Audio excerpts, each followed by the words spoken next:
Hello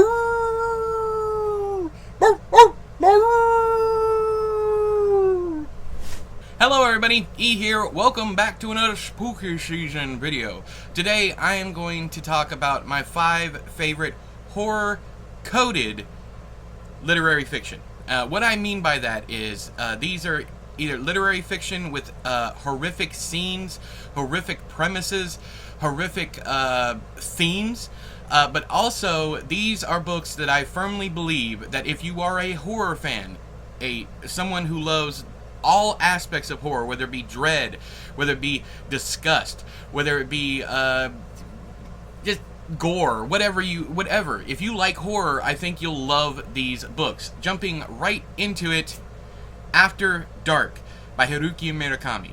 If you are someone who's into dread or atmosphere, if you're into like Stephen King's very personalized form of storytelling. Sorry, I'm stuttering all over myself.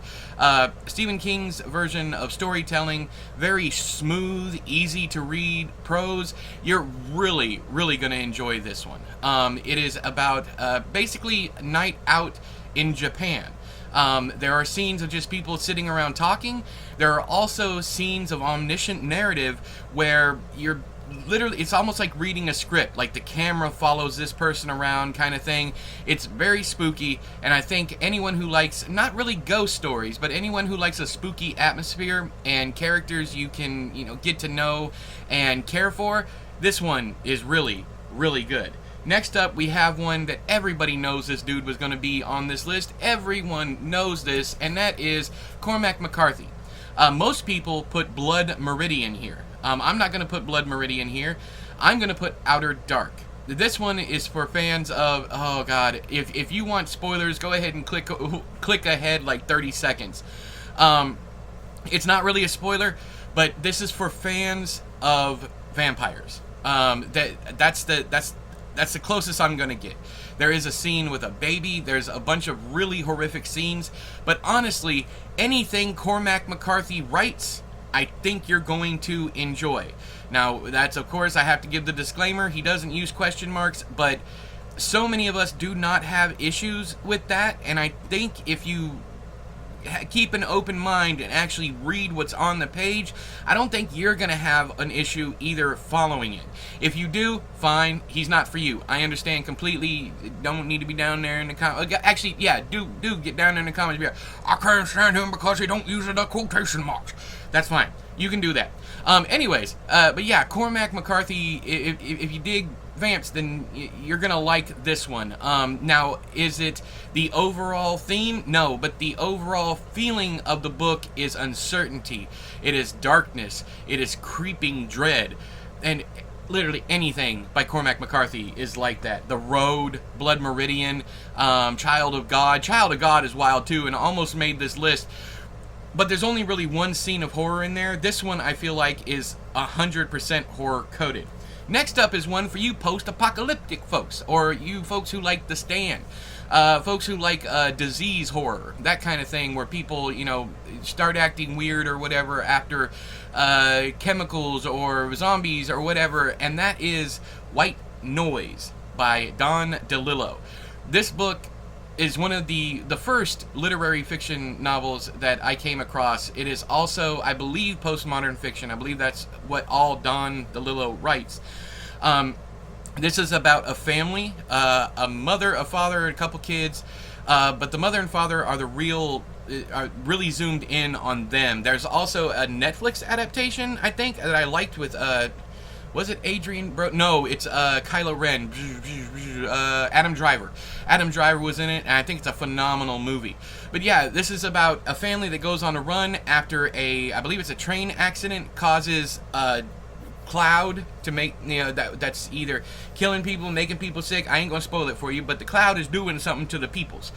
So yeah, if you like zombie fiction, not really zombie fiction, I wouldn't say, but if you like mass hysteria, if you like things like The Stand, where people are getting sick because of some unknown entity or disease or whatever, I think Don DeLillo is going to be right up your alley. Well, especially this one, which is White Noise. Also, again, I highly recommend the adaptation because the adaptation was good fun, and I think it's not a horror movie, but it does give you those vibes at times. Next up, for all you weirdos out there that like erotic horror, whatever the horotica, that's it. I went backwards.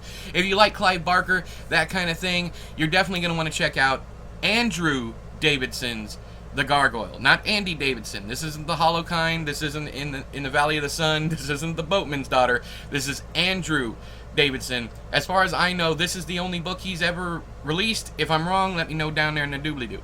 But this one is about a guy who gets just blasted-ass drunk, gets on the road, and ends up having a car accident. Now, if you're into body horror, like I said, fans of Clive Barker are going to jump all over this one. Because he loses him wee-wee in the accident. Him got no more dangles down here. They all burnt off. He ends up pouring and this is just the prologue, he ends up spilling whiskey all over him as he's driving, and then he gets in an accident, there's a fire, and he gets all burnt up. But then Marianne Engel, who is the star of the show here, comes to the hospital, and he didn't know her before the hospital. And there is a very, very weird relationship that these two have. But there's also stories within stories, because Marianne Engel, anytime she pops up, she tells him a new story. There's Viking mythology, Japanese lore, all that stuff. If you're a fan of stories in stories, that kind of horror, this is for you.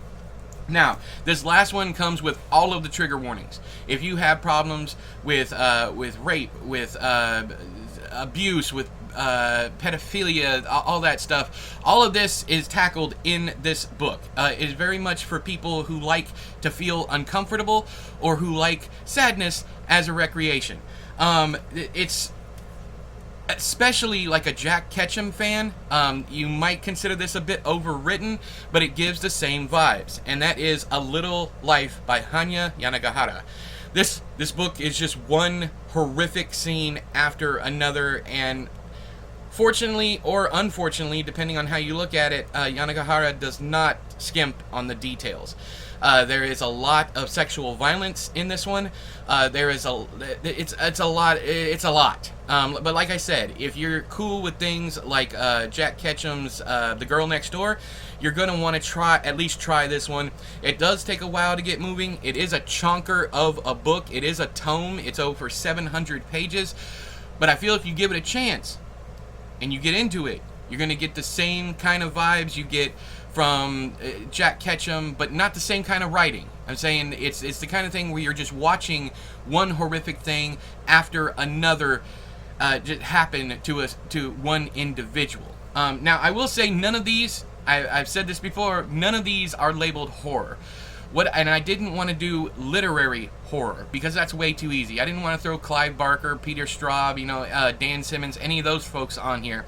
I wanted to go for people who do not write horror, that you would never think would write horror. But if you want to branch out and you are a horror fan, I definitely recommend all 5 of these books. Have you read any of these? Let me know what you thought of them down there in the doobly-doo. But until next time, I have been E, you have been you. This has been another spooky season video. I'll talk to you guys later. Bye-bye!